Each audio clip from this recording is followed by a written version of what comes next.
All right, this video is going to be part 2 of your spring final exam review. So we're on waves now. So describe 2 characteristics of sound waves.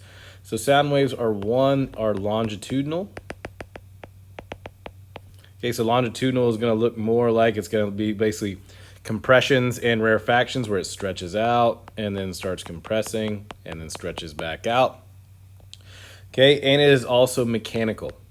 Okay, so remember your mechanical waves are something that needs a material medium to go through. Okay, so sound does not exist in space because there's not a material medium there. There's no particles to actually transfer the energy. Number 2, describe 2 characteristics of light waves. So light waves are transverse waves. Transverse waves are your typical looking waves like this. So all of your electromagnetic waves, so that is characteristic number 2. It is an electromagnetic wave, so like radio, microwave, X-ray, gamma. Okay, all those are transverse, and they do not require a material medium, so they can go through space. They don't need particles, so that is a non-material medium. 3, compare the speed of a wave of visible light compared to the speed of a radio wave. So remember, all electromagnetic waves can have different frequencies and wavelengths, but they will all travel at the same speed, 3.0 times 10 to the 8th meters per second. Okay, number 4, the distance between C and G. So we start here and we go all the way here. So if you notice, I have one full trough, so one full trough right here, and then I have one full crest. So that would be one full wavelength. Okay, so you have to have one full crest and one full trough in order to have a full wavelength. Let's see, number 5, the diagram represents this is a transverse wave. Now remember the top, this is called a crest of a wave. The bottom is called your trough. And then the height from the top to the midpoint or from the midpoint to the bottom, that is your amplitude. Okay, so just kind of a recap there. 6, as frequency of a wave increases, the velocity will stay the same. Okay, so you can change frequency and wavelength all you want, but the only way you can actually change the velocity of a wave is by changing the medium itself. So if you go from like air to water or from a gas to a solid, something like that, then you can change the velocity, but frequency and wavelength aren't going to have anything to do with that. Number 7, what will happen to the wavelength of a wave if frequency doubles? So if we're not changing medium, so remember we said V equals frequency times wavelength. If we're not changing this at all, okay, that means if one goes up, the other one has to go down. So if frequency doubles, so if frequency goes up by 2, that means wavelength has to do the opposite, it has to go down by 2. So divide by 2. When a wave reaches a free end or a less dense end, the reflected wave will not invert. Okay, so this is like when you go from, let me go change the size of it real quick. So if I go from more dense to less dense, so let's say I have, this is my medium, and let's go to a less dense, so let's do a smaller rope. Okay, so what's gonna happen is when it hits that medium, if it's going from more dense to less dense, there's nothing really inhibiting it. So that means there's still gonna be some that's gonna come back, it's gonna reflect back, and it's gonna be upright. Okay, now if you go from a less dense to more dense, what would happen is it would be reflected back inverted. Okay, so my answer for this is when I go from more dense to less dense, reflected wave will not invert. That is true. Only if you hit a fixed end or a more dense end will it invert and come back the opposite way. Number 9, define a wave. Okay, so a wave is just a transfer of energy in the form of a disturbance through a medium. Okay, number 10, give 3 examples of electromagnetic waves. So electromagnetics are anything on that EMR scale, so like radio, light, and then gamma. Number 11, give 3 examples of mechanical waves. So mechanical waves are something that needs a material medium, so something like a guitar string. Sound, so sound needs a material medium, and then something like water. Number 12, describe how transverse waves and longitudinal waves are different from each other. Okay, so your transverse waves, so transverse, it means your particle movement is going to be perpendicular to your direction. Okay, so if I could spell, when you have a wave that looks like this, what's happening is this particle right here is going up and down, but your direction of the wave is going side to side. Okay, so that's what I mean by perpendicular. Now, if you have a longitudinal wave, okay, particle movement is parallel to direction. Okay, so that means if I have something that's stretched out and then it starts compressing and then it stretches out, what happens is the particles are doing this, they're going side to side, and the direction of the wave is also going side to side. Okay, so that makes them parallel. Next one is we're going to use the diagram for questions 13 and 14. The distance from the student to the wall is 9 meters. He's shaking the rope 6 times per second. Okay, so I have the length of my rope. Okay, he's shaking the rope 6 times per second. Okay, so there's my frequency. Okay, so it says number 13, how many nodes are visible? Okay, so in this case, remember, nodes are where there is no amplitude. So if you look right here, we have 1, 2, 3, 4. So these are going to be your nodes. Okay, so there are 4. And then you have your antinodes is where you have max amplitude. Okay, so that's going to be here. You don't need to count the top and the bottom, just pick one. So in this case, this would be your antinode, and there would be 3. Okay, number 15, it says, what is a wave front? Okay, so wave front kind of looks like this when you have waves coming in like this. Okay, this right here would be the wave front. It's basically the front or the surface of your wave that points where it's going. Okay, so the front or surface of all points on a wave that are moving as one. Now your wave ray is basically the direction that point is going, so it is the direction of motion of a point on the wavefront. Okay, so like if I had a wave ray, it'd be doing like this, so it'd tell me that at that point, that part of the wave is going that way, this one would be going this way, this one would be going this way. Okay, and they are always perpendicular, so always perpendicular to the front. Okay, so the wave front is basically the whole wave itself, and then the wave ray is what direction would that part of the wave be going if it keeps going.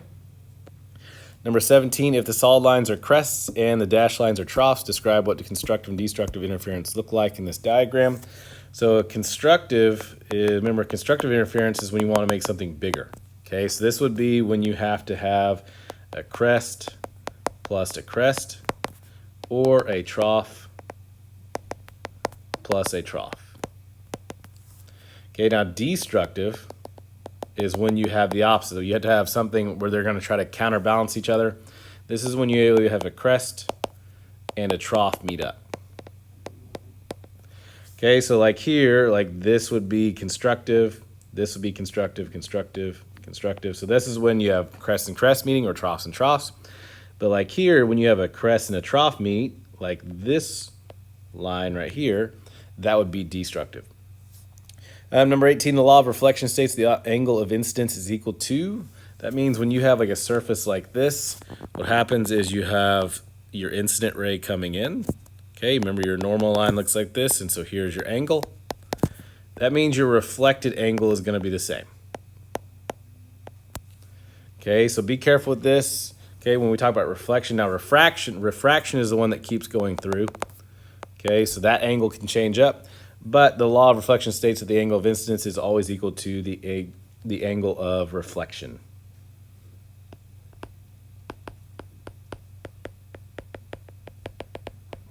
Okay, what wave property does this diagram represent? That's referring to this one right here.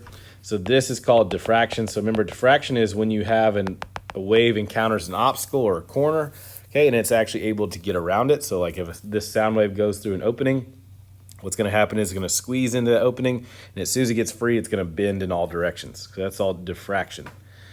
What does the amplitude of a wave represent? Okay, it is basically the height of a wave. That is the general term, so height of a wave. Okay, but more importantly, it reflects the energy. The higher the wave, the more energy it has. So think of like a tidal wave. It's a very high wave, so it's going to have a lot of energy to it. Number 21, what type of interference is produced when these two waves superimpose? So it looks like here I have a positive 10, and then I have a negative 20 meeting up. So that is definitely going to be destructive.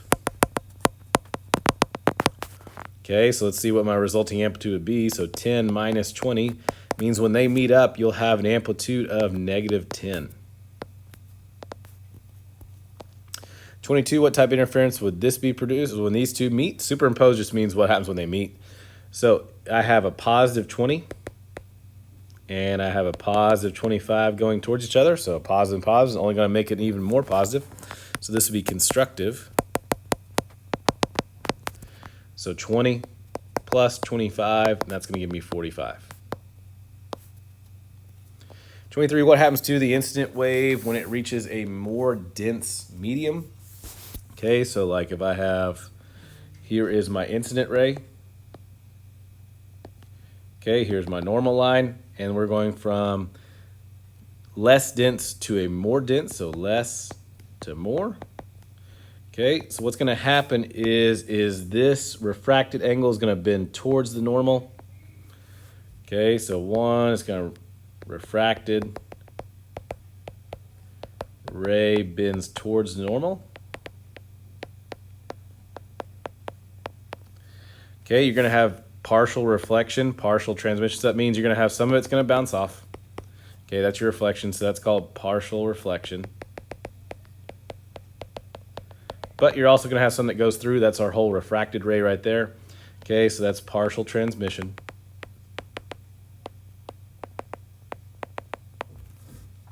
Okay, it is definitely going to slow down.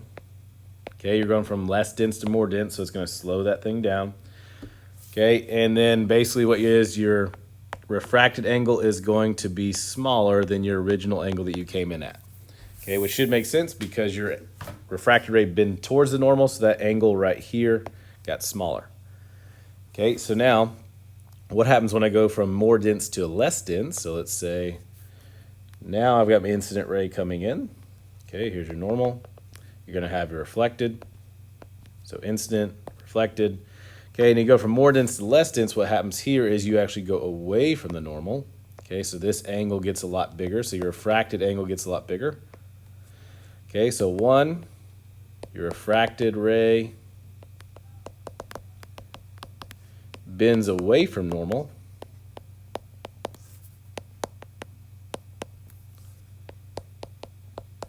Okay, you're still going to have partial reflection.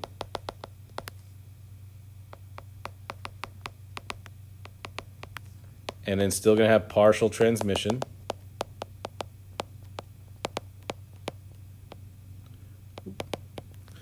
Okay, so now just be careful with this. Remember we talked about there's a critical angle. If you push this, let me switch colors.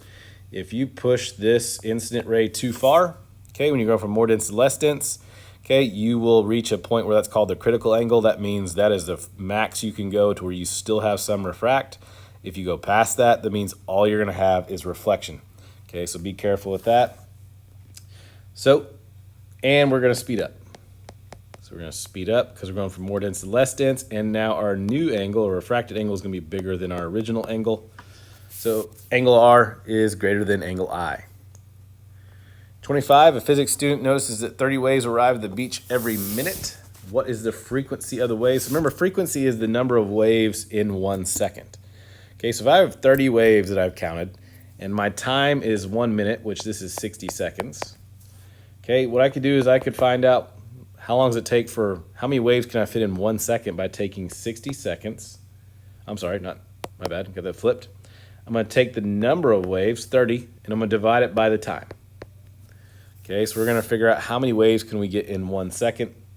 So 30 divided by 60 would be 0.5 hertz. Okay, so that should make sense. Okay, because if I have 30 waves for 60 seconds, that means I can only get half a wave per second. Okay, that's basically what that means there. Number 26, the distance from the student to the wall is 9 meters. He's shaking the rope 6 times per second. How long is the wavelength? Okay, it is not 9 meters. It's 9 meters to go from the person to the wall.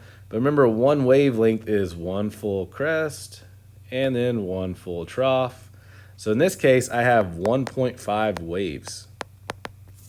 Okay, so I want to figure out what is the length of one wave. So take your distance of your rope, divide it by the number of waves. So 9 divided by 1.5 means that my wavelength is 6 meters. 27, radio stations are usually identified by their frequency. One radio station in the middle of the FM band has a frequency of 99.0 megahertz. Be careful with this.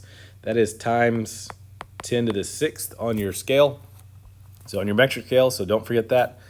As it travels from radio transmitter to your car. Now the sound coming from your speakers, okay, has a frequency of 200 hertz. So you have two frequencies here, okay, but one deals with the radio signal and one deals with the sound that you hear in your car. Please do not get those mixed up. When you're in your car, you're not listening to the frequency of the radio signal. You're listening to the frequency of the speakers that's coming from your car. So it says, what is the wavelength of the wave sent from the speaker to your ear? So that means we are dealing with sound. So remember, if I don't give you a temperature, our speed of sound is 340 meters per second. Okay, so we can use our V equals frequency times wavelength. So V would be 340, frequency is 200, and wavelength we don't know. So be careful, we're not going to use the 99 one yet because that deals with the radio signal. We're using the one that deals with the actual sound.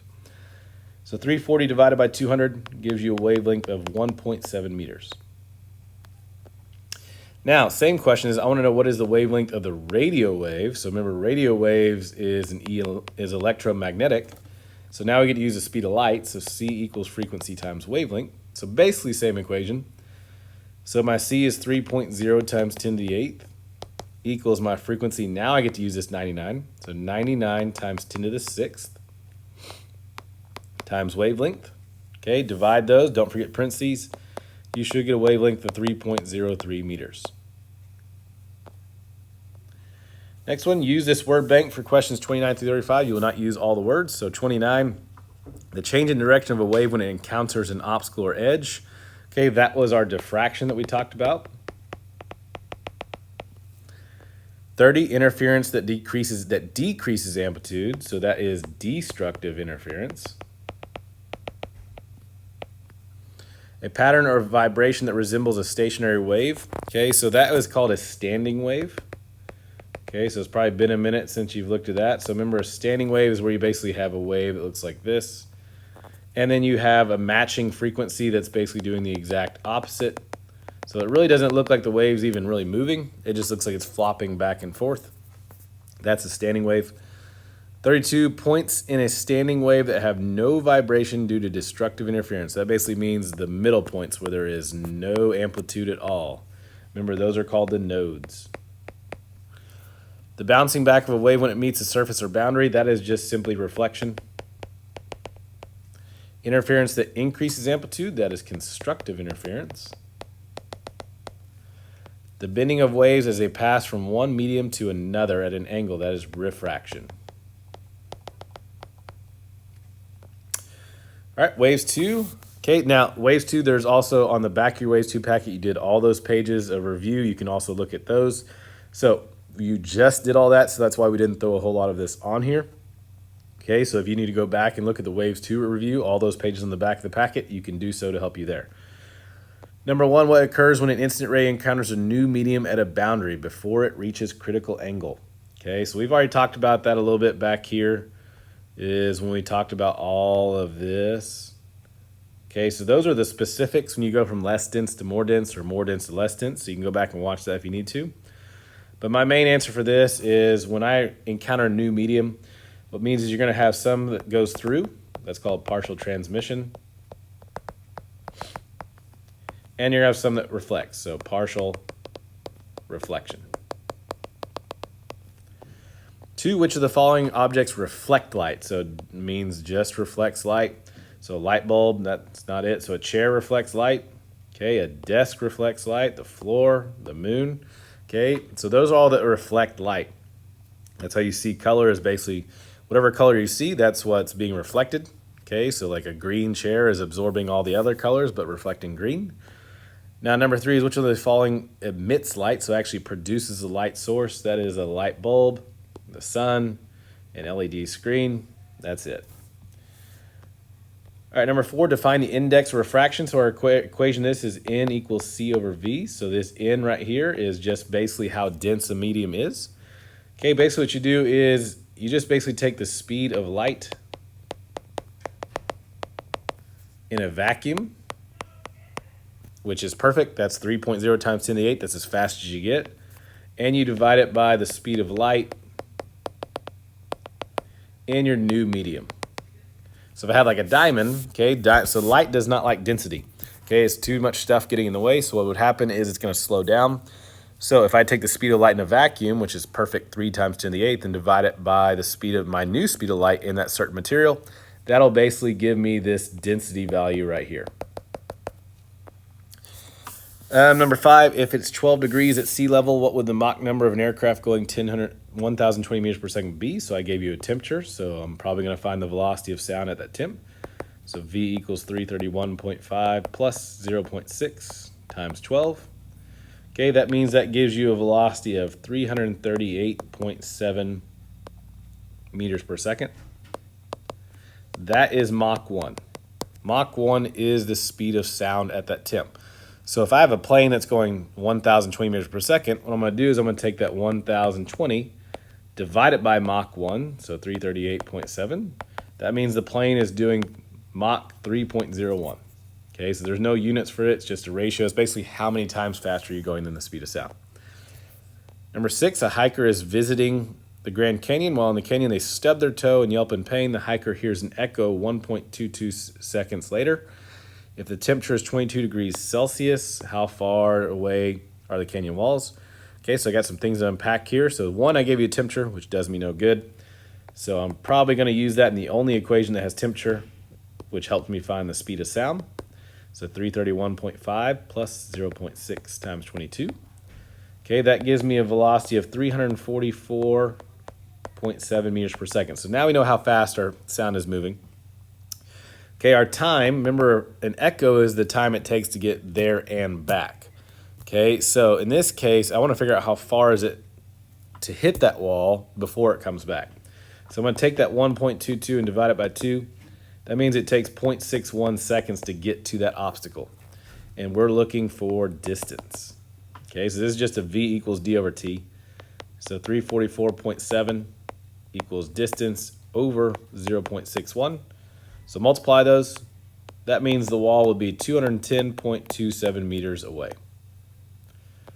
7, what is the critical angle for light passing from glass? 1.55 to water. So if you look on that chart, water is 1.33. So your critical angle is going to be inverse sine of NR over NI. Here's a hint, is the big number always goes on bottom, otherwise you're going to get an error symbol in your calculator.